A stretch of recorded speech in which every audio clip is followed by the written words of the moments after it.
And when thinking about who Trump is trying to emulate on the international stage, it's tempting to think of Vladimir Putin. The two are clearly very fond of one another. But Jacob Heilbrunn, a senior fellow at the Atlantic Council, looks at Trump a little differently.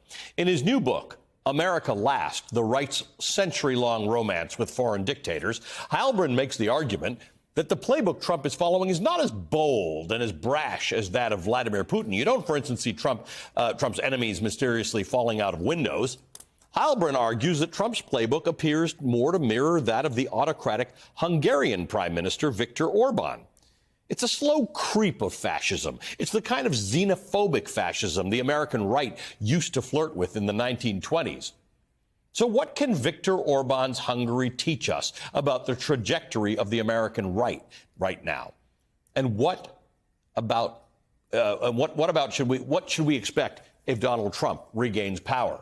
Joining us now is Jacob Heilbrunn, editor of the National Interest, senior fellow at the Atlantic Council, and author of the new book, America's Last, the Right's Century-Long Romance with Foreign Dictators. Jacob, thank you for being with us. I think this is such an important point.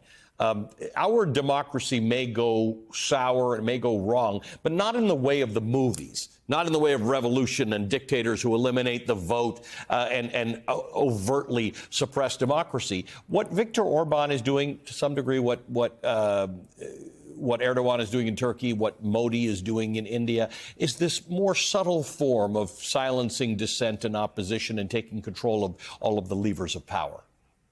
It's a creeping form of authoritarianism, which actually started all the way back in the Roman Empire. I quoted Edward Gibbon talking about the Roman Emperor Augustus as a subtle tyrant.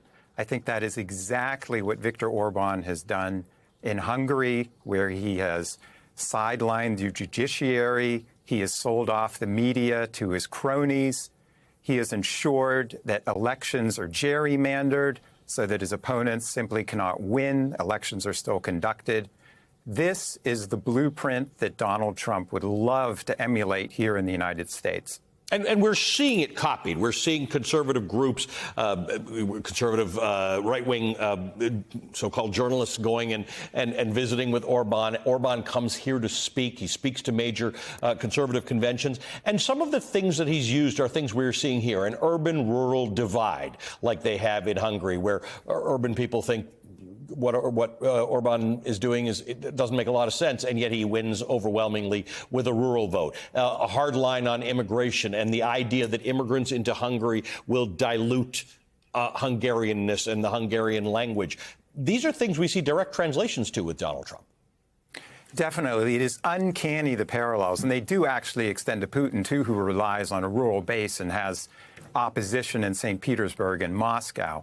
But they have tapped into this resentment to try and not simply win elections here in the United States, but actually overturn what they call the regime. If you talk to conservatives today at the Heritage Foundation or the Claremont Institute, they don't consider us to have a legitimate government.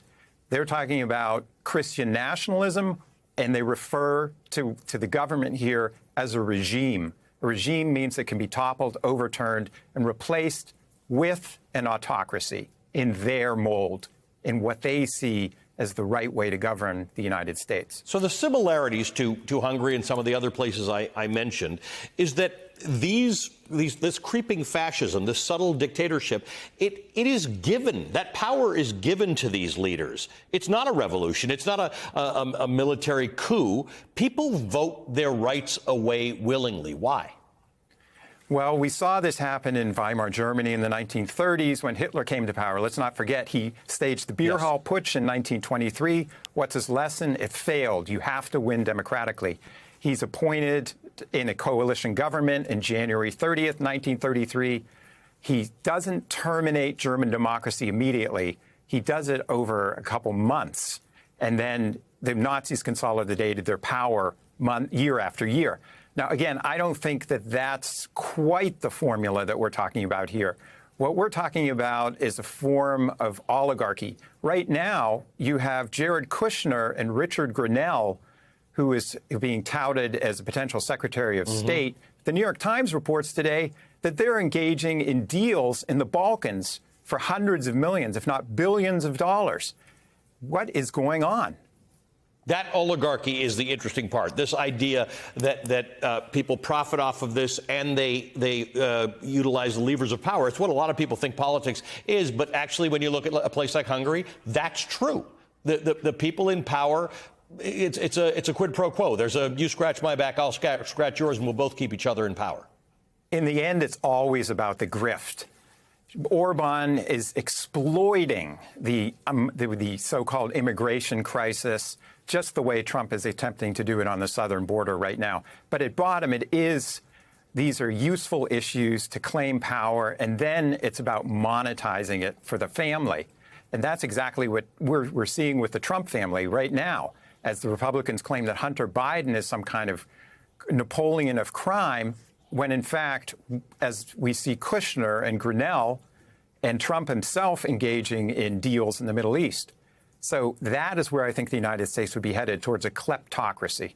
Let me ask you about that clip that we played on the way in, where someone was asking Donald Trump about whether or not he had told Orban that if he gets back into power, he's going to give up on Ukraine. Obviously, Vladimir Putin is looking at that very keenly.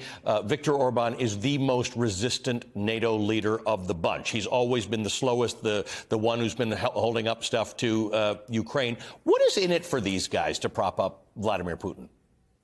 Well, they want to create an illiberal international, as contradictory as that may sound for nationalists.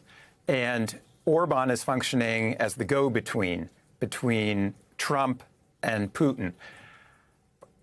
Trump fetishizes strength. He sees democracies as inherently weak. He would like to cut deals with Putin, extricate the United States from NATO, have Putin establish a sphere of influence.